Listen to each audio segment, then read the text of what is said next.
এক শ্রেণী মানুষ আছে যারা উলামা ইকরামের কোনো পজিটিভ কর্মকাণ্ড খুঁজে পায় না, অথচ বাস্তবতা হলো উলামা ইকরাম যেখানে বাহির থেকে দানবীরদেরকে দেশে এনে দেশকে সমৃদ্ধ করার চেষ্টা করে, এর বিপরীতে উলামাদের সমালোচনাকারী যারা আছে তারা অনেকে দেশের সম্পদ দেশের বাহিরে পাচার করে বেগম পাড়ায় তারা বাড়িঘর গড়ে তোলে। সময় এসেছে উলামা ইকরামের সে অবদানকে স্বীকার করবার। সেই ব্রিটিশ বিরোধী আন্দোলন থেকে নিয়ে শুরু করে এই ২৪শে জুলাই আন্দোলন পর্যন্ত প্রত্যেকটা ক্ষেত্রে মাদ্রাসার ছাত্রদের উলামা ইকরামের যে ত্যাগ বরাবরের মতো সেটি অবমূল্যায়িত হয়েছে। ইসলাম মানে অন্যরকম হৃদয় কাড়া আলো, ইসলাম মানে চেষ্টা করা হতে আরো ভালো, ইসলাম মানে মায়ায় ভরা মধুর কোনো ফুল, ইসলাম মানে জানা মাত্র ছেড়ে দেয়া ভুল। চারিদিকে শুনছি শুধু একটাই স্লোগান, ইসলাম ছিল ইসলাম আছে থাকবেই ইসলাম, ইসলাম ইসলাম ইসলাম ইসলাম ইসলাম ইসলাম ইসলাম ইসলাম। চারিদিকে শুনছি শুধু একটাই স্লোগান, ইসলাম ছিল ইসলাম আছে থাকবেই ইসলাম, ইসলাম ইসলাম ইসলাম ইসলাম। আমাদের এই প্রিয় বাংলাদেশে এক অবহেলিত মূল্যবান সম্পদের নাম হলো উলামা ইকরাম। এই দেশে এই মাটিতে গুণী মানুষের কদর এমনিতেই একটু কম হয়, এর মধ্যে সবচাইতে কম কদর কম মূল্যায়ন হয় যে গুণী মানুষগুলোর, তাদের নাম হলো উলামা ইকরাম। উলামা ইকরামের যে অবদান এই সমাজ, এই দেশ, এই মাটি ও মানুষের প্রতি, সেটাকে এই সমাজে কখনো শ্রদ্ধার সাথে কৃতজ্ঞতার সাথে খুব বেশি একটা স্মরণ করতে আমরা দেখি না। এটা হলো আমাদের দেশের দুর্ভাগ্যজনক বাস্তবতা। অথচ সারা দেশে বিভিন্ন পরিসংখ্যান বিভিন্ন রকম তথ্য দিলেও মোটামুটি প্রায় আলী এবং কওমি মিলিয়ে ৫০,০০০-এর মতো দ্বীনি শিক্ষা প্রতিষ্ঠান এদেশে আছে। এদেশের মানুষের জ্ঞান অর্জন করবার যে চাহিদা আছে, প্রয়োজন আছে, তা বিপুল সংখ্যক মানুষের সেই চাহিদা পূরণ করে থাকে এই সমস্ত দ্বীনি শিক্ষা প্রতিষ্ঠান। এই সমস্ত মাদ্রাসায় কত ছাত্র পড়াশোনা করে, কত শিক্ষার্থী আছে, এর এক্সাক্ট হিসাব বা পরিসংখ্যান কারো কাছে না থাকলেও বিভিন্ন পরিসংখ্যানকে আমলে নিলে পর্যালোচনা করলে দেখা যায় প্রায় ৪ থেকে ৫ মিলিয়ন, ৪০ থেকে ৫০ লক্ষ মানুষ কম বেশি এই দ্বীনি মাদ্রাসাসমূহ থেকে দ্বীনের জ্ঞান আহরণ করে থাকে এবং সমাজের প্রতি তারা নানাবিধ দায়িত্ব পালন করে থাকে। উলামা ইকরামের যে সমস্ত অবদান আছে, উলামাদের যে সমস্ত ইতিবাচক কর্মকাণ্ড আছে, এই সমাজ বিনির্মাণে তাদের যে ভূমিকা আছে, এটা ব্রিটিশ বিরোধী আন্দোলন থেকে নিয়ে শুরু করে আজও পর্যন্ত অনবরত প্রতিনিয়ত উলামা ইকরাম সেটি নিবেদন করে যাচ্ছেন অনেকটা নিঃস্বার্থভাবে, কোনো প্রকার স্বীকৃতি ছাড়া, কোনো প্রকার কৃতজ্ঞতা ছাড়া। সে 1824 থেকে 31-এর তিতুমিরের বাঁশের কেল্লার সংগ্রাম, 1919 থেকে 24-এর খেলাফত আন্দোলন, কিংবা তার আগে পরে যে সাম্রাজ্যবাদী শক্তিকে অপসারণ করবার জন্য উলামা ইকরামের যে ত্যাগ, দিল্লির বিভিন্ন এলাকার গাছে গাছে যে ওলামাদের লাশ ঝুলেছে, উলামা ইকরাম অকাতরে তাদের যে জীবন বিলিয়েছেন এই সাম্রাজ্যবাদীদের থেকে নিজের দেশ, এ অঞ্চলকে মুক্ত করবার জন্য, সেই থেকে শুরু হয়েছে আজও পর্যন্ত দেশের প্রত্যন্ত অঞ্চলে উলামা ইকরাম যেভাবে নির্লসভাবে নিঃস্বার্থভাবে পরিশ্রম দিয়ে যাচ্ছেন এই সমাজকে নির্মাণ করবার জন্য।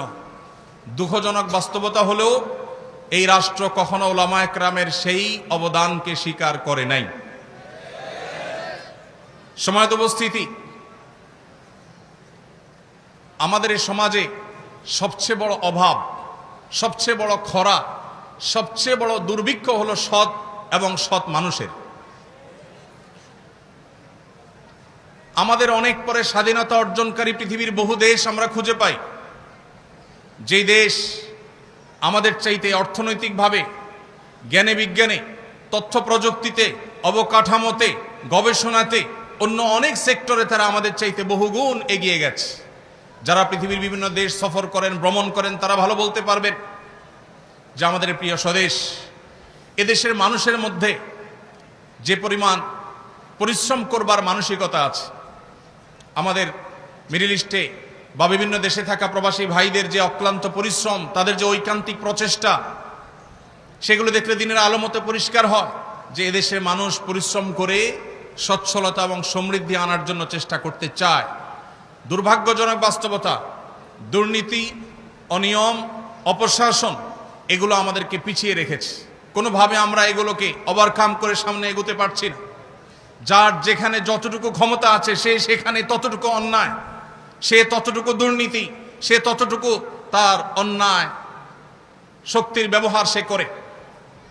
এই দুরবস্থা থেকে উত্তরণের জন্য উম্মার এই সংকটকালে নীতি এবং আদর্শবান নাগরিক এবং মানুষ গড়ে তোলবার জন্য দেশের মসজিদের মিম্বর থেকে নিয়ে মাহফিলের মঞ্চ পর্যন্ত নিরলসভাবে উলামায়ে কেরাম কাজ করে যাচ্ছেন আজ বহু বছর, বহু যুগ ধরে।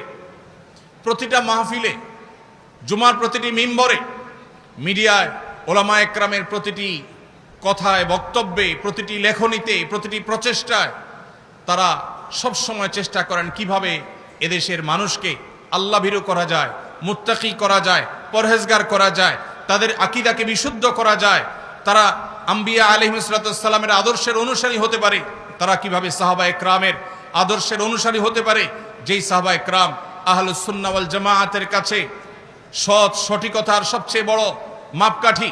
নবী সাল্লাল্লাহু আলাইহি সাল্লামের পর কোরআন এবং হাদিসকে বুঝবার জন্য যাদের বুঝ আমাদের জন্য সবচেয়ে বড় মেয়ার এবং মাপকাঠি, সেই সাহাবায়ে কেরামের পথে, সুন্দরের পথে, ন্যায়ের পথে, সততার পথে, নিষ্ঠার পথে এদেশে মানুষকে আনবার জন্য মাহফিলগুলোতে, মিম্বরগুলোতে, মাদ্রাসাগুলোতে, বিভিন্ন দ্বীনি প্রতিষ্ঠানগুলোতে উলামায়ে কেরাম কাজ করে চলেছে। ভাইরা আমার, আমাদের দেশে আইন শৃঙ্খলা পরিস্থিতি যতটা স্বাভাবিক আছে, যতটুকুন ভালো আছে, এই ভালো থাকার পেছনে আমাদের আইন শৃঙ্খলা রক্ষাকারী বাহিনী, আমাদের প্রশাসনের দায়িত্বশীল ব্যক্তিবর্গ, তাদের যেমন ভূমিকা আছে, ঠিক তাদের পাশাপাশি প্যারালালি অনেক বড় ভূমিকা পালন করছেন এদেশে উলামায়ে কেরাম। উলামায়ে কেরামের বক্তব্য, তাদের ওয়াজ নসিহা শুনে বহু চোর চুরি থেকে তওবা করে, বহু ব্যভিচারী ব্যভিচারের পথ ছেড়ে শুদ্ধতা এবং পবিত্রতার পথে আসে, বহুত হারামখোর হারামের পথ ছেড়ে হালালের পথে আসে, বহু মানুষের অধিকার নষ্টকারী মানুষ মানুষের অধিকার নষ্ট করার পথ থেকে তওবা করে আল্লাহর পথে ফিরে আসে। অজস্র তওবাকারী, অগণিত তওবাকারী গোটা দেশের প্রান্তে প্রান্তে ছড়িয়ে আছে, যারা হয় মিম্বরের আলোচনা থেকে, কিংবা মাহফিলের বক্তব্য থেকে, কিংবা উলামাদের আলোচনা থেকে, কোনো দ্বীনি মাদ্রাসা থেকে, কোনো আলেমের সোহবত বা সাহচর্য থেকে, কোনো আল্লাহওয়ালার সান্নিধ্য থেকে তারা হয়তো নিজেকে আত্মশুদ্ধির পথে এনেছেন, সংশোধনের পথে এনেছেন। এরকম হাজার লাখো অবদান আছে। উলামায়ে কেরামের বক্তব্য শুনে কোনো মানুষ খারাপ পথে গিয়েছে, ভুল পথে গিয়েছে এমন একটি নজির পাওয়া যাবে না।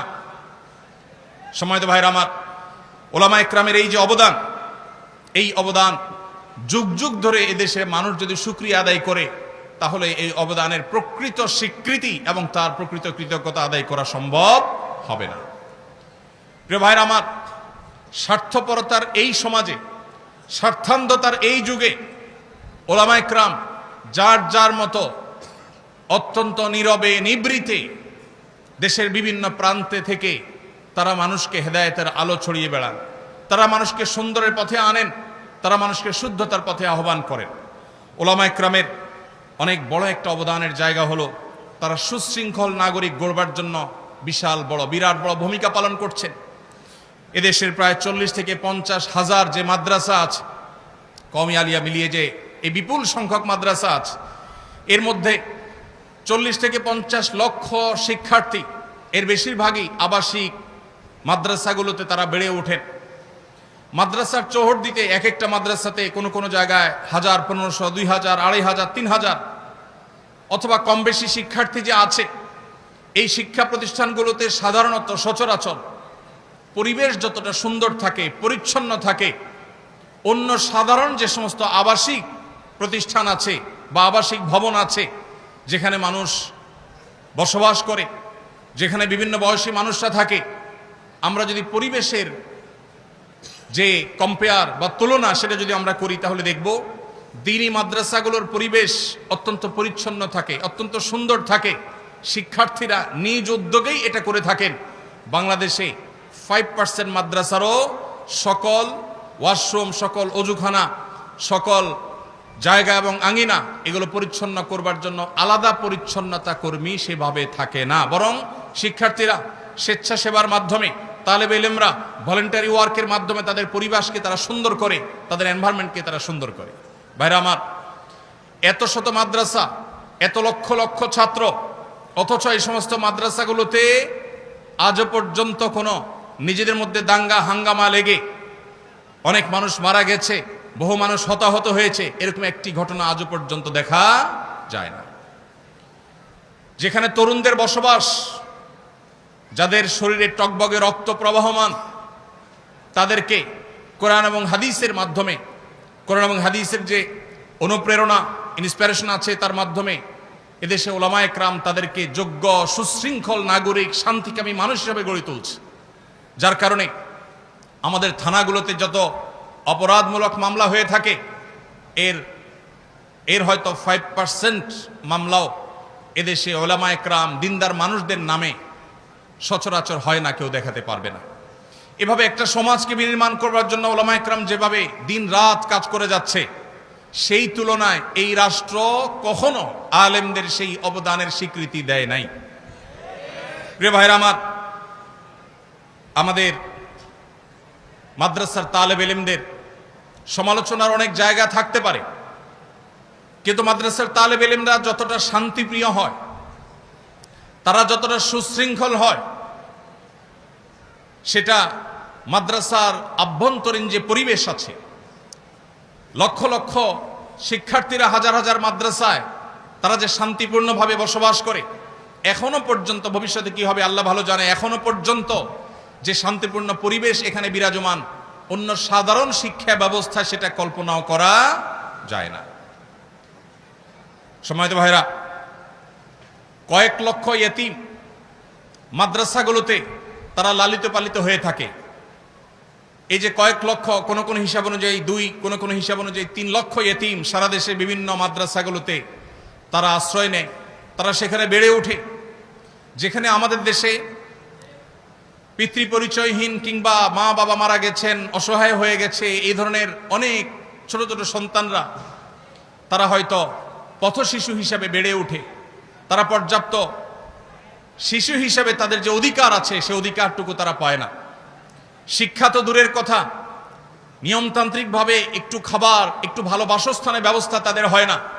আপনি ঢাকা শহরে, চট্টগ্রাম শহরে, বড় বড় শহরগুলোতে গেলে দেখবেন বিভিন্ন ফুটপাতে, গুরুত্বপূর্ণ পাবলিক প্লেসগুলোতে অসংখ্য অগণিত পথ শিশুরা তারা শুয়ে আছে, তাদের দেখভাল করবার কেউ নেই। এই শিশুদের অনেকেই হয়তোবা তারা অনেকেই অনেক খারাপ মানুষের হাত ধরে ধীরে ধীরে অপরাধ জগতে চলে যাচ্ছে। কেউ হয়তো চুরি ছিনতাইকারীর দিকে চলে যাচ্ছে, কেউ হয়তো সঠিক দিশার অভাবে নানা ভুল পথে পা বাড়াচ্ছে, কেউ হয়তো মাদকের বিস্তার, মাদকের বিক্রি, বিপণন, মাদকের মার্কেটিং, সরবরাহ, এরকম চেইনের মধ্যে তারা নিজেদের অজান্তে হয়তো ঢুকে পড়ছে। তাদেরকে অসাধু চক্র নানাভাবে ব্যবহার করছে। বস্তিতে বেড়ে ওঠা অনেক ছোট ছোট কোমলমতি শিশুরা তারা এভাবে ধ্বংস হচ্ছে। এদেশের মাদ্রাসাগুলো, বিশেষ করে কওমি মাদ্রাসাগুলো, ইয়েতিমদের লালন পালন করবার যে দায়িত্ব নিয়েছে, এই দায়িত্ব যদি ওলামায়ে কেরাম না নিতেন, এই ইয়েতিমদের যদি দায়িত্বভার গ্রহণ করার এই বিষয়টি ওলামায়ে কেরাম দেখভাল না করতেন, তাহলে হয়তো এদের অনেকেই অন্য সব পথ শিশুদের মতো তারা ভুল পথে চলে যেত। দেশের আইন শৃঙ্খলা রক্ষা, আইন শৃঙ্খলা পরিস্থিতি অবনতি হতো, নানাবিধ অসুবিধা তৈরি হতো। ওলামায়ে কেরামের এই যে নীরবে নিবৃতে এই যে লক্ষ লক্ষ ইয়েতিম লালন পালন, তাদের খাবার দাবার, তাদের বাসস্থান শুধু নয়, তাদেরকে দেশের সবচেয়ে দামি, সবচেয়ে ভালো মানুষ, সবচেয়ে আদর্শবান নাগরিক হিসাবে গড়ে তুলবার জন্য, সৎ মানুষ হিসাবে, নিষ্ঠাবান মানুষ হিসাবে, আল্লাহবিরা মুত্তাকি মানুষ হিসাবে গড়ে তুলবার জন্য যেভাবে ওলামা ইকরাম কাজ করছেন, মাদ্রাসাগুলো কাজ করছে, দুঃখজনক হলেও সত্য, তাদের সেই কাজের কোনো মূল্যায়ন, কোনো স্বীকৃতি আজও পর্যন্ত এই রাষ্ট্র অথবা রাষ্ট্রকে যারা ধারণ করে তারা কখনো আজও পর্যন্ত দেয়নি।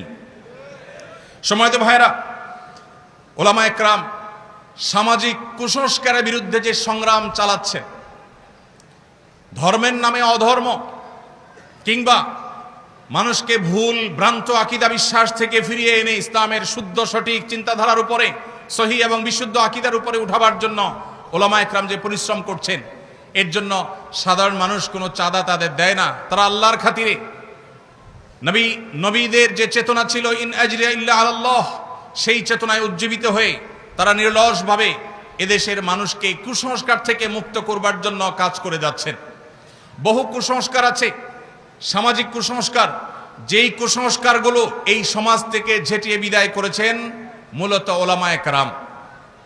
আমাদের এই দেশে এক সময় যৌতুকের যে করাল গ্রাস, যৌতুকের যে ভয়াবহ থাবা, যৌতুকের যে কুসংস্কার, এটা আমাদের পার্শ্ববর্তী দেশ কিংবা আমাদের অন্য ধর্মাবলম্বী যারা অনেকের মধ্যে হয়তো এ জাতীয় কুসংস্কার আছে, সেটি তাদের সংস্রবে থাকার ফলে কিংবা আরো নানা কারণে আমাদের সমাজে যেভাবে ঝেঁকে বসেছিল, আজ আমাদের দেশে শহর তো বটেই, গ্রাম থেকে গ্রামাঞ্চলে পর্যন্ত যৌতুক আস্তে আস্তে দূর হয়ে যাচ্ছে আলহামদুলিল্লাহ।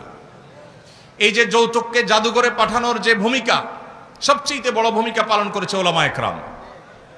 সমাজে আরো বহু অপরাধ আছে, যে অপরাধগুলো দূর করবার জন্য বা কমিয়ে আনবার জন্য আমাদের দেশের বিভিন্ন বিভাগ, বিভিন্ন সেক্টর, বিভিন্ন বাহিনী, বিভিন্ন জায়গা থেকে বিভিন্ন দায়িত্বশীল ব্যক্তিবর্গ, দায়িত্বশীল প্রতিষ্ঠানগুলো কাজ করছে। কিন্তু যৌতুক যে আমাদের সমাজ থেকে বিদায় হতে চলেছে, যৌতুক যে একটা ঘৃণার বিষয়ে পরিণত হয়েছে, যৌতুক দেওয়া নেওয়াকে সামাজিকভাবে যে অত্যন্ত খারাপ জিনিস মনে করা হয়, এই মনে করার পেছনে, এই ন্যারেটিভ বয়ান দাঁড় করাবার পেছনে একচ্ছত্র এবং একক অবদান শুধুই ওলামা ইকরামের। এরকম অগণিত এরকম বহু কুসংস্কার এই সমাজ থেকে ঝেঁটিয়ে বিদায় করেছেন ওলামা ইকরাম, কিন্তু ওলামা ইকরামের সে সমস্ত অবদানের তেমন কোনো স্বীকৃতি আপনি কখনো শুনতে পাবেন না। প্রিয় ভাইরা আমার, দ্বীনি শিক্ষা প্রতিষ্ঠানগুলো, মসজিদ মাদ্রাসাগুলোর মাধ্যমে মধ্যপ্রাচ্য এবং পৃথিবীর বিভিন্ন প্রান্ত থেকে বিভিন্ন মানুষজনকে ওলামা ইকরাম বিভিন্ন সময় দাওয়াত দিয়ে আনেন। অনেক ব্যবসায়ী, অনেক দানবীর, অনেক আল্লাহ ভীরু, তারা আল্লাহর খাতিরে এদেশে আসেন। অজস্র অগণিত তারা টিউবওয়েল, তারা মসজিদ মাদ্রাসা, তারা অবকাঠামো, কালভার্ট, অনেক ক্ষেত্রে তারা অবদান রেখেছেন। কি পরিমাণ টাকা শুধুমাত্র বাহির থেকে এই দেশে এনেছেন ওলামা ইকরাম, সেটার হিসেব, প্রকৃত হিসেব কেউ আজও পর্যন্ত করেছে বলে আমার জানা নেই। কোনো পরিসংখ্যান, কোনো গবেষণা আজও পর্যন্ত ওলামা ইকরামের সে অবদানকে তুলে আনতে পারেনি। যদি আনা হয়, আমার বিশ্বাস চোখ কপালে উঠার মতো একটি বিষয় হবে এটি, যে পরিমাণ বিদেশি মুদ্রা বা যে পরিমাণ বিদেশি দান ওলামা ইকরাম এদেশে এনেছেন, এদেশের কাজে বিভিন্ন এনজিওগুলো, ইসলাম বিরোধী অপশক্তিগুলো, পশ্চিমাদের বিভিন্ন এজেন্টরা, তারাও বিদেশ থেকে ফান্ড আনে, কিন্তু সেই ফান্ড, সে সমস্ত তহবিল এদেশে মানুষের চিন্তা, চেতনা, বিশ্বাস, ঈমান, শিক্ষা, সংস্কৃতি, কৃষ্টি, কালচার, এগুলোর বিরুদ্ধে পশ্চিমা সংস্কৃতিকে আরোপ করবার জন্য, চাপিয়ে দেওয়ার জন্য, প্রতিষ্ঠিত করবার জন্য সে সমস্ত তহবিল তারা এনে থাকে, ব্যবহার করে থাকে। কিন্তু ওলামা ইকরাম যে সমস্ত তহবিল আনেন, সেগুলো এনে তারা এদেশে ইয়েতিমদের লালন পালন করেন, মসজিদ মাদ্রাসা গড়ে তোলেন, সেখান থেকে সৎ যোগ্য নাগরিক গড়ে তোলার চেষ্টা করেন। আমাদের এই দেশকে যদি সমৃদ্ধ করতে হয়, এ দেশকে যদি সচ্ছল করতে হয়, এ দেশকে যদি বিশ্বের দরবারে মাথা উঁচু করে দাঁড় করাতে হয়, তাহলে শুধুমাত্র যোগ্যতা যথেষ্ট নয়। একদিকে তাদের যোগ্যতা যেমন লাগবে, অপরদিকে নাগরিকদেরকে সৎ মানুষ হিসেবে গড়ে তুলতে হবে। যতদিন অসততা, দুর্নীতি, অপশাসন এবং অনিয়ম এগুলোকে আমরা জাদুঘরে পাঠাতে না পারবো, যতদিন মানুষগুলোকে প্রকৃত মানুষ হিসাবে আমরা পরিণত করতে না পারবো, মুসলমানদেরকে সত্যিকারের মুসলমান বানাতে না পারবো, যতদিন আল্লাহ ভীরু মানুষ হিসাবে গড়ে তুলতে না পারবো, ওলামা একরামের ওয়াজ ও নসিহতের মাধ্যমে, তাদের সমাজ সংস্কারের মাধ্যমে, তাদের তাজদীদি কর্মকাণ্ডের মাধ্যমে, তাদের নানামুখী কর্মসূচির মাধ্যমে তারা যতদিন পর্যন্ত মানুষকে সৎ হিসাবে গড়ে তুলতে না পারবেন, ততদিন পর্যন্ত এই দেশ কখনো সমৃদ্ধ হবে না। প্রিয় ভাইরা আমার, এই জন্য ওলামা একরামের এই সমস্ত অবদানকে স্বীকার করতে হবে, আমরা সেগুলোকে শ্রদ্ধা ভরে স্বীকৃতি দিতে হবে, কৃতজ্ঞতা জানাতে হবে। তাদের অবদান, তাদের যে সমস্ত কর্মকাণ্ড, পজিটিভ এবং ইতিবাচক যে সমস্ত ভূমিকা এই সমাজের জন্য, এই মাটির জন্য, এই দেশের জন্য, সেটা বলে শেষ করা যাবে না। প্রিয় ভাইরা আমার, আমরা দেখেছি বিভিন্ন সময় দেশের ক্রান্তিকালে সবার আগে ওলামা একরামের নেতৃত্বে সাধারণ মানুষ ঝাঁপিয়ে পড়েন। ওলামা একরামের অক্লান্ত পরিশ্রম থাকে, অনেক অবদান থাকে, সেগুলোকে অনেক মিডিয়া আছে উল্লেখ করতে পর্যন্ত তারা কার্পণ্য করে। এক শ্রেণী মানুষ আছে যারা ওলামা একরামের কোনো পজিটিভ কর্মকাণ্ড খুঁজে পায় না, অথচ বাস্তবতা হলো ওলামা একরাম যেখানে বাহির থেকে দানবীরদেরকে দেশে এনে দেশকে সমৃদ্ধ করার চেষ্টা করে, এর বিপরীতে ওলামাদের সমালোচনাকারী যারা আছে তারা অনেকে দেশের সম্পদ দেশের বাহিরে পাচার করে বেগম পাড়ায় তারা বাড়ি ঘর গড়ে তোলে। প্রিয় ভাইরা আমার, ওলামা একরামকে দেশের জন্য অবদান রাখবার সবক দেওয়া মানুষগুলো অনেকেই আছেন যারা দেশপ্রেমের জিগির মুখে তোলেন, অথচ দেশকে লুট করে দেশের বাইরে সম্পদ পাচার করে সেখানে নিজের আখের গুছিয়ে শুধুমাত্র এখানে দেশপ্রেমের অভিনয় তারা করে থাকেন। সময় এসেছে ওলামা একরামের সে অবদানকে স্বীকার করবার। সেই ব্রিটিশ বিরোধী আন্দোলন থেকে নিয়ে শুরু করে এই 24শে জুলাই আন্দোলন পর্যন্ত প্রত্যেকটা ক্ষেত্রে মাদ্রাসার ছাত্রদের ওলামা একরামের যে ত্যাগ বরাবরের মতো সেটি অবমূল্যায়িত হয়েছে। কোন সেক্টরে, কোন ক্ষেত্রে যথাযোগ্য মূল্যায়ন তো পরের কথা, ন্যূনতম মূল্যায়ন, ন্যূনতম কখনো সেই অবদানের স্বীকৃতি এই সমাজ কখনো দেয়নি। সময় এসেছে সেটির পরিবর্তন করবার, সময় এসেছে সেই অবস্থাকে পরিবর্তন করবার। আমরা আরশের মালিকের কাছে দোয়া করি, আল্লাহ রাব্বুল আলামিন এদেশের ওলামা একরামের যে অবদান আছে সেগুলোকে স্বীকৃতি দেওয়ার তৌফিক আমাদেরকে দান করুন। ওলামা একরামের যে অবদান আছে সেগুলোকে স্বীকার করবার, কৃতজ্ঞতা আদায় করবার তৌফিক আল্লাহ তাআলা আমাদেরকে দান করুন। মাল্লাম ইয়াশকুরিন নাস লাম ইয়াশকুরিল্লাহ। ওলামাদের অবদানের স্বীকৃতি যদি আপনি না দেন, কৃতজ্ঞতা যদি আপনি আদায় না করেন, তাহলে সেক্ষেত্রে আপনি কখনো প্রকৃত অর্থে আল্লাহর শুকরগুজার বান্দা হতে পারবেন না। মোহতারাম হাজরিন, ওলামা একরাম তাদের মাধ্যমে রাষ্ট্র চাইলে এই রাষ্ট্রের চেহারা বদলে দিতে পারে, এ রাষ্ট্রের চেহারা বদলে দিতে পারে। 3.5 থেকে 4 লক্ষ মসজিদ দেশে আছে, 3.5 থেকে 4 লক্ষ মসজিদ দেশে আছে। এই মসজিদগুলোতে জুমার দিন দুপুর 12:30 থেকে 1:30 পর্যন্ত যে পরিমাণ মানুষ উপস্থিত থাকে, আমরা যদি 4 লক্ষ মসজিদ ধরি এবং এক একটা মসজিদে যদি গড়ে 300 মানুষ উপস্থিত থাকে, এটা আমরা ধরি জুমার নামাজে ঠিক খুতবার চলাকালীন সময়ে, তাহলে দেখা যায় সারা দেশে কয়েক কোটি মানুষ মসজিদে ইমাম সাহেবদের কথা, খতিব সাহেবদের বক্তব্য শুনবার জন্য হাজির হয়েছে।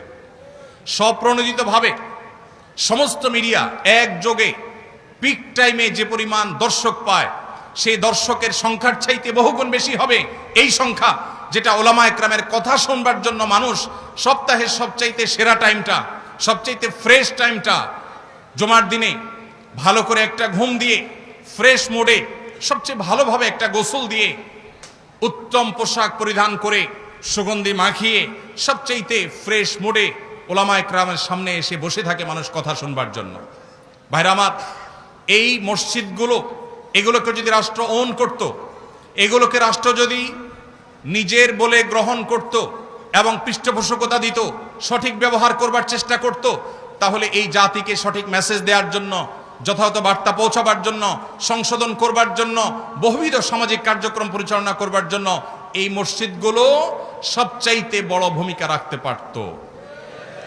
অথচ দুর্ভাগ্য, ইমাম সাহেব, খতিব সাহেবরা, মুয়াজ্জিন সাহেবরা, মসজিদগুলো সবচাইতে অবহেলিত এই দেশে। প্রিয় ভাইরা আমার, এই দেশে যে সমস্ত প্রাকৃতিক দুর্যোগ হয়ে থাকে, আমরা আমাদের আসুন্নাহ ফাউন্ডেশনের বিভিন্ন কার্যক্রম পরিচালনা করবার মধ্য দিয়ে আমাদের যে অভিজ্ঞতাটুকু হয়েছে তার আলোকে আমরা বলতে পারি সবচেয়ে বেশি দুর্যোগে মোকাবেলায় মসজিদগুলো আমাদের সবচেয়ে বেশি সহায়ক ভূমিকায় আসে। কারণ মসজিদগুলোতে ইমাম খতিব সাহেবরা এলাকা মানুষকে অনুপ্রাণিত করে অন্যের কষ্ট দূর করবার জন্য তাদেরকে বের করে দেয়, মানুষকে উৎসাহিত করে, মানুষকে তার সর্বস্ব ত্যাগ করবার জন্য শিক্ষা দিয়ে থাকে। এটা মসজিদগুলো থেকে হয়। অতএব যদি সারা দেশের মসজিদের ইমাম সাহেবদেরকে যদি রাষ্ট্র অন করত, তাহলে দেখা যেত অনেক দুর্যোগ আছে, অনেক ঝড়, জলোচ্ছ্বাস, বন্যা, বিভিন্ন রকমের দুর্যোগ আছে, যেই দুর্যোগগুলো মোকাবেলা করতে মসজিদগুলো নেতৃত্ব দিতে পারত, সমাজের চেহারা বদলাতে পারত। আমরা পরিবেশ দূষণের শিকার, আমাদের কর্মকাণ্ডের কারণে, নানা ভুল পদক্ষেপের কারণে আজ আমরা পরিবেশ দূষণের শিকার। আপনারা দেখেছেন বিভিন্ন সময় পরিবেশ সেক্টরে যে পরিমাণ বাজেট আছে সেখানে হরিলুট সবচেয়ে বেশি হচ্ছে।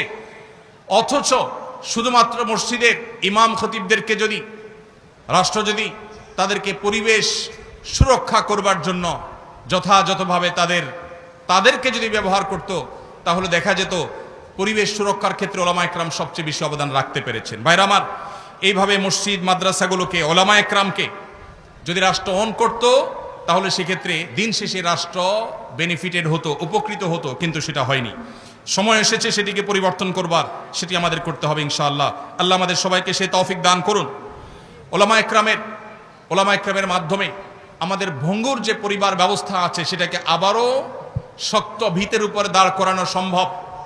ঘরে ঘরে যে পরিমাণ বিচ্ছেদ, তালাক, দাম্পত্য কলহ, অশান্তি বিরাজ করছে বিভিন্ন জায়গায়, দেশে, শহরে, গ্রামে, বিভিন্ন জায়গাতে, ওলামা একরাম সবসময় চেষ্টা করেন দাম্পত্য সম্পর্কগুলোকে কিভাবে ভালো করা যায়, কিভাবে ঠুনকো সম্পর্ককে শক্ত করা যায়, কিভাবে পরিবার ব্যবস্থাকে শক্ত করা যায়। এটা ওলামা একরামের অনেক বড় একটা কাজের জায়গা। এই জায়গাতে ওলামা একরাম চাইলে কাউন্সিলিংয়ের ক্ষেত্রে ভূমিকা রাখতে পারেন। বিভিন্ন উন্নত দেশে মহল্লা কাউন্সিলর আছে। আজ যে পরিমাণ দিন থেকে দূরে সরার ফলে, কোরআন এবং হাদিস থেকে দূরে সরে যাওয়ার কারণে আমাদের মধ্যে ডিপ্রেশন, ফ্রাস্ট্রেশন, যে পরিমাণ আমাদের মধ্যে হতাশা, বিষণ্ণতা এগুলো বাড়ছে, যে পরিমাণ আত্মহত্যা করার প্রবণতা বাড়ছে বিশেষ করে তরুণদের মধ্যেও, ওলামা একরামকে যদি কাউন্সিলিংয়ের জন্য যোগ্য করে তোলা হতো, তাদেরকে যদি এর জন্য দায়িত্ব দেওয়া হতো, তাদের মাধ্যমে যদি সমাজকে এভাবে উপকৃত হওয়ার সুযোগ করে দেওয়া হতো, আমার বিশ্বাস তাহলে সেক্ষেত্রে দিন শেষে এদেশে মানুষ উপকৃত হতো। ভাইরা আমার, ওলামা একরাম তারা নিজে থেকে অনেক উদ্যোগ নিতে পারেন। এখানে যে সমস্ত তালেবুল ইলম ভাইরা আছেন, আমার আপনাদের উদ্দেশ্যে বলতে চাই, এ সমাজের সাধারণ মানুষ অত্যন্ত ধর্মভীরু, অত্যন্ত দিন প্রেমিক। এদেশে মানুষের পালস অনেকে বুঝতে ভুল করেছেন, যারাই ভুল করেছেন তারাই তার মাসুল দিয়েছেন। এদেশের প্রত্যেকটা মানুষ ধর্মপ্রাণ। অতএব এদেশের মানুষের মধ্যে যে পরিমাণ হেদায়েতের জন্য চাওয়া আছে, তাদের যে প্রত্যাশা আছে, আকাঙ্ক্ষা আছে, পিপাসা আছে, সেটি মিটাবার জন্য সেরকম উপযুক্ত দায়ী, সেরকম উপযুক্ত আলেমের আজ বড় অভাব। আপনাদেরকে সে অভাব পূরণ করতে হবে। তার জন্য আপনাদের নিজেদেরকে উপযুক্ত করতে হবে, যোগ্য হিসাবে গড়ে তুলতে হবে, সেরকম মুখলেস, সেরকম নিষ্ঠাবান, সেরকম দরদি দায়ী হিসাবে গড়ে তুলতে হবে নিজেদেরকে, এবং একই সাথে নিজেদেরকে দক্ষ দায়ী হিসাবে গড়ে তুলতে হবে। সময়কে রিড করা জানতে হবে। ইসলাম এবং মুসলমানদের বিরুদ্ধে কোন কোন ষড়যন্ত্র কোন কোন সেক্টর থেকে হচ্ছে, কিভাবে হচ্ছে, তা পুঙ্খানুপুঙ্খরূপে আমাদেরকে জানতে হবে। আমরা সেই নবীর উম্মত, যেই নবী সাল্লাল্লাহু আলাইহি সাল্লাম সম্পর্কে সিরাত ইবনে হিশাম আব্দুল ইবনে আব্বাস রাদিয়াল্লাহু তাআলা আনহুমা থেকে একটি হাদিস বর্ণনা করেছে যে নবীজি সাল্লাল্লাহু আলাইহি সাল্লাম যখন কোনো কওমের মুখোমুখি হতে যেতেন, তার আগে তাদের সম্পর্কে পরিপূর্ণ তথ্য তিনি নিয়ে নিতেন। আমরা যে সমাজকে সংশোধন করতে চাই, যে সমাজে আমরা আল্লাহমুখিতার এই দাওয়াতকে ছড়িয়ে দিতে চাই, যে সমাজকে আমরা দুর্নীতি মুক্ত করতে চাই, যে সমাজকে আমরা সৎ করতে চাই, নীতিবান করতে চাই, আদর্শবান করতে চাই, সেই সমাজকে জানতে হবে এই সমাজের রন্ধ্রে রন্ধ্রে কোথায় কোন ইসলাম বিরোধী অপশক্তি বসে আছে, কিভাবে তারা কাজ করছে, কখনো আমাদের শিক্ষানীতিতে, কখনো আমাদের অন্যান্য সেক্টরে তারা কিভাবে বিষ প্রয়োগ করছে, এমনকি স্বাস্থ্যনীতিতে পর্যন্ত বিষ প্রয়োগ করছে।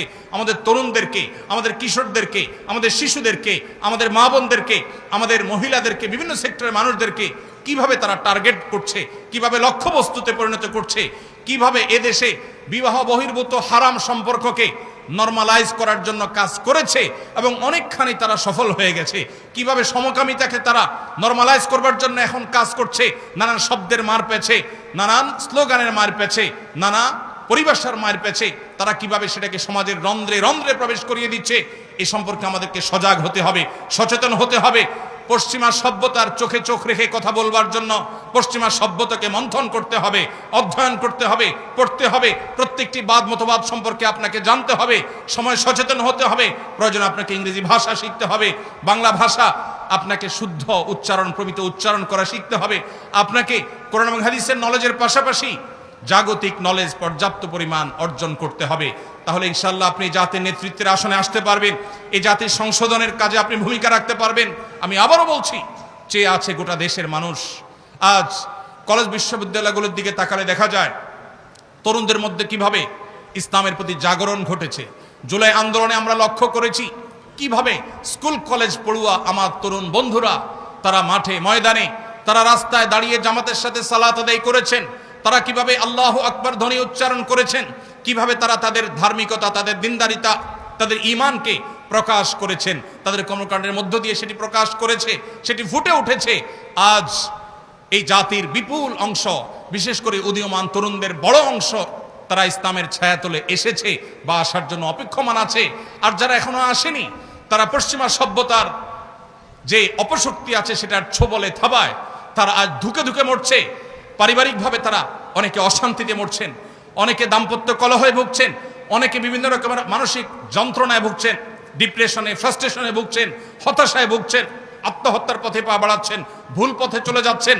তারা অনেকেই আছেন যারা ইসলামের জন্য হয়তো নিজের অজান্তে তারা অপেক্ষা করছেন, কোরআনের দাওয়াতের জন্য, সুন্নাতে রাসূলের দাওয়াতের জন্য, সুন্নাতে সাহাবার দাওয়াতের জন্য তারা অপেক্ষমান আছেন। তাদের সেই পিপাসা নিবারণ করবার জন্য আজ বড় বেশি দরকার এক ঝাঁক তরুণ সেরকম আলেমের। আমি সৈয়দ আবুল হাসান আলী আন-নদভী রাহিমাহুল্লাহর সেই মায়ের দোয়ার কথা স্মরণ করতে চাই। তিনি শৈশবে তার মা সম্পর্কে তিনি তার এক বইয়ে, মেরি আম্মা নামক বইয়ে লিখেছেন যে শৈশবে তার মা জায়নামাজে বসে দোয়া করতেন, আয় আল্লাহ এক সে হাজারোं की जरूरत पूरी फरमा। সময় এসেছে এখন সেই হুবহু সেই দোয়া করবার। আয় আল্লাহ আমাদের এই দেশের জন্য, এই মুসলিম মিল্লাতের জন্য, আমাদের মাদ্রাসার তালেব ইলমদের এক একজনকে এমন যোগ্য করে দিন, এমন প্রভাবশালী করে দিন, এমন মুত্তাকি করে দেন, এমন মুখলিস বানিয়ে দিন, এমন বুক ভরা দরদওয়ালা বানিয়ে দিন যে এক একজন হাজার হাজার মানুষের কাজ করতে পারে। প্রিয় ভাইরা আমার, আমাদেরকে নিজেদেরকে গড়ে তুলতে হবে। এই সমাজকে পরিবর্তন করবার জন্য আমাদেরকে নিজেদেরকে যোগ্য করে তুলতে হবে, আমাদের সে ভূমিকা রাখতে হবে। এর জন্য দরকার হলো বুক ভরা ব্যথা। বুক ভরা ব্যথা নবী করিম সাল্লাল্লাহু আলাইহি ওয়াসাল্লাম তিনি তার এক হাদিসে তিনি বলেছেন, আপনারা জানেন নাকি, যে তোমরা যখন জাহান্নামে পতিত হওয়ার জন্য পতঙ্গের মতো, পতঙ্গ যেরকম আগুন কিংবা বিদ্যুতের লাইটের উপর ঝাঁপিয়ে পড়ে পড়ে নিজেকে শেষ করে দেয়, তোমরা নিজেদেরকে পাপের দিকে, জাহান্নামের দিকে সেভাবে যখন ধাবিত করো, ওয়ানা আখিযুম বিহুজাজিকুম মিনান নার, আমি তোমাদেরকে জাহান্নাম থেকে বাঁচাবার জন্য তোমাদের কোমর ধরে টানার মতো চেষ্টা করি। আজ সেই নবী আলাইহিস সালামের মতো নবীওয়ালার সেই দরদ, সেই ব্যথা, সেই বেদনা বুকে ধারণ করে আজ আমরা মানুষকে দাওয়াত দিতে হবে কোরআন এবং হাদিসের পথে, কোরআন এবং সুন্নাহর পথে, বিশুদ্ধ আকীদার পথে। নবী আলাইহিস সালাম, আম্বিয়া আলাইহিস সালামের যে নিষ্পাপত্য, সাহাবায়ে কেরামের যে সততা নিষ্ঠা, তাদের যে সত্যবাদিতা এবং সঠিকতার মাপকাঠি হওয়ার দাওয়াত, কোরআন এবং সুন্নাহর সার্বিক দাওয়াত আমরা যে মানুষের দ্বারে দ্বারে পৌঁছাতে হবে। আমরা যে দেশের মানুষের যে আইডেন্টিটি পরিবর্তন করে দেওয়া হয়েছে, আজ মুসলমানের সন্তান নিজেকে পরিচয় দেয় তার পেশা দিয়া। মুসলমানের সন্তান আজ ক্যারিয়ারিস্টিক হয়ে গেছে অনেক ক্ষেত্রে। তার যে আসল আইডেন্টিটি, তার রবের সাথে যে সম্পর্ক, তার পালনকর্তার সাথে যে পরিচয়, দিন শেষে তার সবচেয়ে বড় পরিচয় যে সে আব্দ, সে গোলাম, সে দাস মহামনিবের, মহামালিকের, সেই জিনিসটি আজ এদেশে মানুষ ভুলে গেছে। পশ্চিমা সভ্যতা, পশ্চিমা সংস্কৃতির থাবায় সেটা ভুলিয়ে দেওয়া হয়েছে। কখনো শিক্ষার নামে, কখনো উন্নয়নের নামে, কখনো নানা নামে আমাদের ভাই বোনদেরকে যখন ইসলাম থেকে অনেকটা দূরে সরিয়ে দেওয়া হচ্ছে, তারা নামে মাত্র মুসলমান হচ্ছে, কেউ হয়তো জুমা পড়ছেন, কেউ হয়তো 2-4 ওয়াক্ত পড়ছেন, কেউ হয়তো নামাজ পড়ছেন, অন্য ক্ষেত্রে তার ইসলাম পালনের কোনো খবর নেই, কোনো আগ্রহ নেই, কোনো তার ভিতরে ন্যূনতম প্রচেষ্টা নেই, সেই চেতনা নেই, সেই ধারণা পর্যন্ত নেই। সে মানুষগুলোকে পরিপূর্ণ ইসলামের পথে আনার কাজ আমাদেরকে করতে হবে এবং তার জন্য নিজেকে উপযোগী করতে হবে এবং নিজের মধ্যে সেই দরদ, সেই যোগ্যতা, সেই বহুমুখী প্রতিভা, সময়কে জানার মতো যোগ্যতা, সমসাময়িক জ্ঞান যতটুকু না জানলে নয় সেটা আমাদেরকে অর্জন করতে হবে। লিডারশিপ কোয়ালিটি আমাদের মধ্যে আনতে হবে। লিডারশিপ কোয়ালিটি না আনলে আমরা শুধুই কোরআন এবং হাদিসের কথা মানুষকে শুধু বলবো, কিন্তু আমরা সমাজের নেতৃত্বের আসনে আসতে পারবো না। কোরআন হাদিসের মধ্যে লিডারশিপ আছে, সেটাকেই শুধুমাত্র আলাদা করে আমাদেরকে ধারণ করতে হবে, শিখতে হবে, অর্জন করতে হবে। আর সে আজিমের মালিকের কাছে দোয়া করি আল্লাহ রাব্বুল আলামিন আমাদের তালেব ইলমদেরকে, আমাদের উলামায়ে কেরামকে এই সমাজকে পরিবর্তনকারী হিসাবে পরিবর্তন করবার জন্য যত যোগ্যতা প্রয়োজন, যত নিষ্ঠা প্রয়োজন, যত ইখলাসের প্রয়োজন, যত দরদের প্রয়োজন, আল্লাহ রাব্বুল আলামিন আমাদের সবাইকে সেই দরদ, সেই ইখলাস, সেই নিষ্ঠা, সেই যোগ্যতা দান করুন। এই মাটিকে আল্লাহ তাআলা দ্বীনের জন্য, ঈমানের জন্য, কোরআনের জন্য, সুন্নাহর জন্য আল্লাহ তাআলা কবুল এবং মঞ্জুর করুন।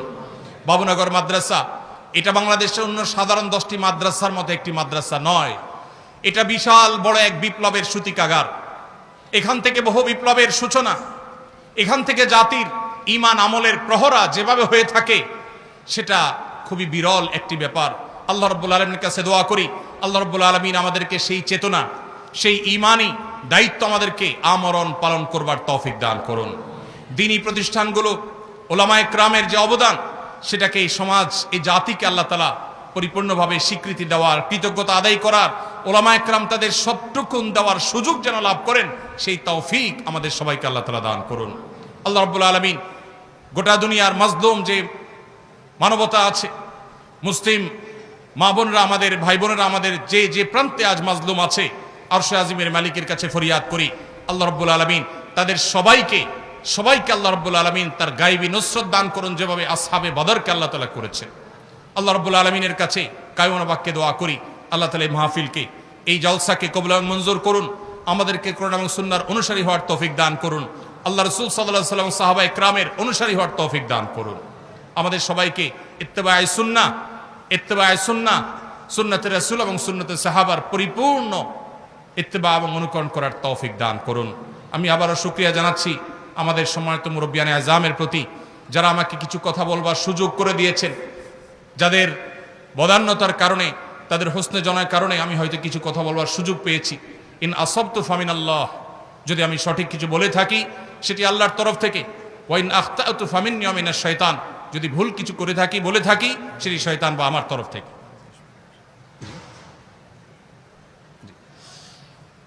পরিশেষে আমি আমাদের বিশেষ করে তালেব ইলম ভাইদেরকে বলতে চাই, আস-সুন্নাহ ফাউন্ডেশন সারা বাংলাদেশে যেভাবে কাজ করেছে, এই এলাকাতে ফটিকছড়ি থানাতে, নাজিরহাটের আশেপাশে বিভিন্ন জায়গায় আস-সুন্নাহ ফাউন্ডেশনের কাজ এখনো চলমান আছে আলহামদুলিল্লাহ। শুধুমাত্র আপনাদের এই থানাতে বন্যায় গৃহহারাদের যে পরিমাণ ঘর আস-সুন্নাহ ফাউন্ডেশন বানিয়ে দিয়েছে, সেগুলো ইনশাআল্লাহ আমরা আগামী কয়েকদিনের মধ্যে হয়তো চাবি হস্তান্তর করব মালিকদের কাছে। এভাবে সারা দেশের প্রত্যেকটা সেক্টরে আমরা কাজ করছি।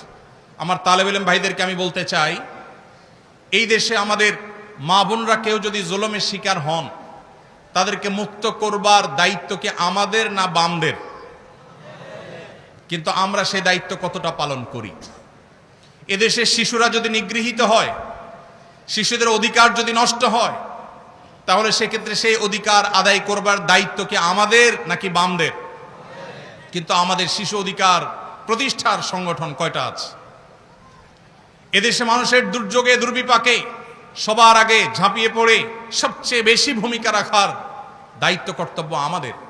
এদেশের সাধারণ মানুষ ধর্মপ্রাণ, তারা ওলামাদেরকে যতটা বিশ্বাস করেন, ওলামাদেরকে যতটা ভালোবাসেন, আলেমদের প্রতি যতটা আস্থা রাখেন, এদেশের কোন সেক্টরে মানুষের প্রতি তার সিকি ভাগও আস্থা রাখেন না। এটা বিভিন্ন সময় আমরা দেখেছি, যখন আমাদের বার্মা থেকে মাজলুম মা বোনরা এদেশে আশ্রয় নিয়েছে। দেশের প্রতিটি অঞ্চল থেকে ওলামায়ে কেরাম, মসজিদের ইমাম খতিবদের নেতৃত্বে মানুষ ঝাঁপিয়ে পড়েছে, সেই আগত মেহমানদের মেহমানদারি করবার জন্য, সে আগত মেহমানদের কষ্ট লাঘব করবার জন্য। দুর্ভাগ্যজনক বাস্তবতা হলো ওলামায়ে কেরাম যখন কঠিন সময়ে সবার আগে হাল ধরেছেন, এরপর একটা সময় ওলামাদের অনেককে সেখান থেকে বিতাড়ন করা হয়েছে। সেগুলো বিভিন্ন এনজিওরা দখল করেছে, তাদের মতো সেখানে নানা কর্মকাণ্ড তারা পরিচালনা করছে। ধর্মান্তকরণ থেকে নিয়ে এমন কোনো কর্মকাণ্ড খুব কম আছে যে কর্মকাণ্ড সেখানে পরিচালনা অনেকে করছে না। সমকামিতার বিস্তার পর্যন্ত সেখানে আজ ঘটানো হচ্ছে, অথচ ওলামায়ে কেরাম নির্লসভাবে সে কাজটা শুরু করেছেন। ঠিক একইভাবে আমাদের এই সমাজে শ্রমিক ভাইয়েরা যদি কখনো বিপদে পড়েন, তারা যদি কখনো কষ্টে পড়েন, আমাদের মিম্বরগুলোতে কথা বলতে হবে, তাদের পাশে আমাদেরকে দাঁড়াতে হবে, যে কোনো মাজলুমদের পাশে আমাদের দাঁড়াতে হবে। আমরা তো সেই রাসূলের উম্মত যে রাসূল সাল্লাল্লাহু আলাইহি সাল্লাম বলেছেন, উনসুর আখাকা যালিমান আও মাজলুমা, তোমার ভাইয়ের সাহায্য তুমি করো, তিনি জালেম হোক আর মাজলুম হোক। সাহাবীরা প্রশ্ন করলেন, হে আল্লাহর রাসূল, কেউ যখন জালিম হয়, কেউ যখন মাজলুম হয়, তাকে সাহায্য করার অর্থ তো বোঝা যায় তাকে জুলুম থেকে রক্ষা করবার জন্য ভূমিকা রাখার মাধ্যমে তার সাহায্য করা হয়। কিন্তু কেউ যখন জালিম হয়, এই জালেম এবং অত্যাচারীকে আবার কিভাবে সাহায্য করা হবে? নবী আলাইহিস সালাম বলেছেন, অত্যাচারী বা জালেমকে সাহায্য করার মানে হলো অত্যাচারী ব্যক্তির অত্যাচারকে থামানো, তার অত্যাচার থেকে তাকে নিবারণ করা, নিবৃত করার চেষ্টা করা, এটাই হলো তার প্রতি সাহায্য করা। তার প্রতি সবচেয়ে বড় সহানুভূতি হলো তার জুলুমকে বন্ধ করা, কারণ আয-যুলমু যুলুমাতুন ইয়াওমাল কিয়ামা। প্রিয় ভাইরা আমার, সমাজে কোথাও অন্যায় হবে, অবিচার হবে, ওলামায়ে কেরামকে, ইমাম সাহেবদেরকে সেরকম বলয় গড়ে তুলতে হবে, সেরকম সমাজ গড়ে তুলতে হবে যেই সমাজ প্রতিরোধ করে। আইন হাতে তুলে নেওয়ার কথা বলছি না, কিন্তু অন্যায় বন্ধে ভূমিকা রাখা, জুলুম প্রতিরোধে ভূমিকা রাখা, এটার জন্য ওলামাদেরকে নেতৃত্ব দিতে হবে। কখনো শ্রমিকদের প্রতি জুলুম হলে ওলামাদেরকে সবার আগে এগিয়ে আসতে হবে। শিশুদের প্রতি জুলুম হলে, শিশুদের অধিকার যদি খর্ব করা হয়, সবার আগে আলেমদেরকে এগিয়ে আসতে হবে। শিশুদের অধিকার পশ্চিমা ন্যারেটিভের আলোকে আমরা প্রতিষ্ঠা করতে পারা, ডিপ্রেশনে ভুগছে, ফ্রাস্ট্রেশনে ভুগছে, শিশুদের মধ্যে আত্মহত্যার প্রবণতা ভয়ঙ্কর লেভেলে বেড়েছে।